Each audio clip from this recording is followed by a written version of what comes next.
എനിക്കൊരു ബൈബിൾ തരണം. സോറി മോളെ, ഇവിടെ ഉണ്ടായിരുന്ന ബൈബിളുകളെല്ലാം നേരത്തെ ബുക്ക് ചെയ്ത് പണം തന്നു വാങ്ങിക്കൊണ്ട് പോയല്ലോ. സർ, അങ്ങനെ പറയരുത്. എനിക്കൊരു ബൈബിൾ വേണം. കഴിഞ്ഞ 6 വർഷമായി ഞാൻ അതിനുവേണ്ടി പണം സൂക്ഷിച്ചു വെക്കുകയായിരുന്നു. മോളെ, എനിക്ക് അത്ഭുതം തോന്നുന്നു. പക്ഷെ എന്നോട് ക്ഷമിക്കും.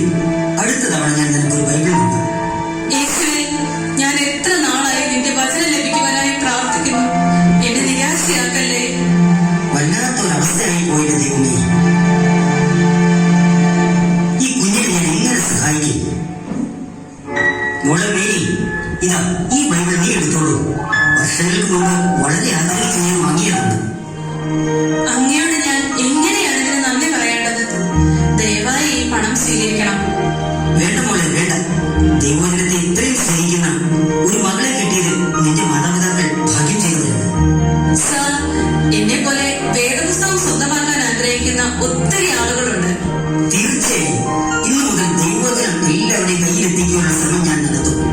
അനേക ആയിരങ്ങൾക്ക് ദൈവവചനം ലഭിക്കുവാൻ നിന്റെ ജീവിതം മുഖാന്തരമാകട്ടെ എന്ന് ഞാൻ പ്രാർത്ഥിക്കുന്നു. ദൈവം നിന്നെ അനുഗ്രഹിക്കട്ടെ. മേരിയുടെ ആഗ്രഹവും ആവേശവും മിസ്റ്റർ സാമുവേൽ അനേകരോട് പങ്കുവച്ചു. തൽഫലമായി ബ്രിട്ടീഷ് ബൈബിൾ സൊസൈറ്റി സ്ഥാപിതമായി. കൂട്ടുകാരെ, നിങ്ങളുടെ നല്ല ആഗ്രഹങ്ങളെ ദൈവം നിവർത്തിക്കും.